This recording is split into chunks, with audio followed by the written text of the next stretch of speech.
Hello guys, ayan, hindi pa ako tapos naghimay ng langka.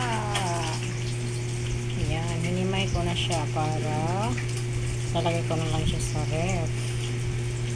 Ayan, at ang aking apo, para pag kumain siya ay nakahimay na, wala nang buto. Ayan siya guys, thank you sa nagbigay from Antipolo, Rizal. Merong buto dito, ayan, nilapod ko na rin ang buto para ilalaga. Yung isang tupperware, yun pa.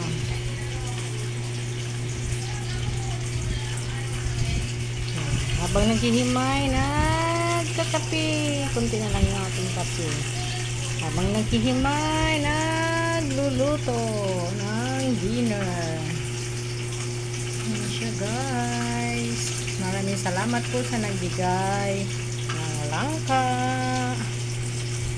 Yan.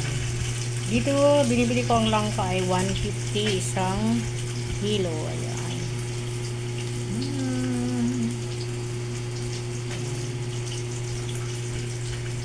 Shout out po sa nagbigay, thank you po kay Aldis TV, maraming salamat sa nagdala from Kupang, Antipolo, Rizal.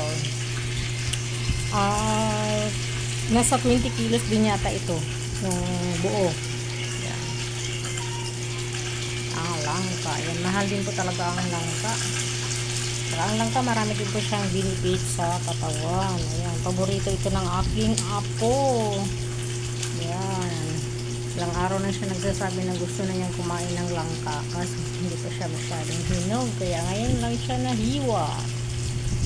Yan. Kanina pa ako naghimay dito, sakit na lang kamay ko. Yan, tiis-tiis lang at saka konti na lang din. Yan na lang siya ang aking hihimayin. Yan. Yan na lang. Tiis na lang, matatapos na rin ang aking paghihimay para pag kumain, may kumain, kuha na lang ng kuha, wala ng buto. Ayan, o diba, sarap ng buhay, nakahimay na kasi yung apo ko paborito talaga ito. Thank you for watching guys, bye, God bless po.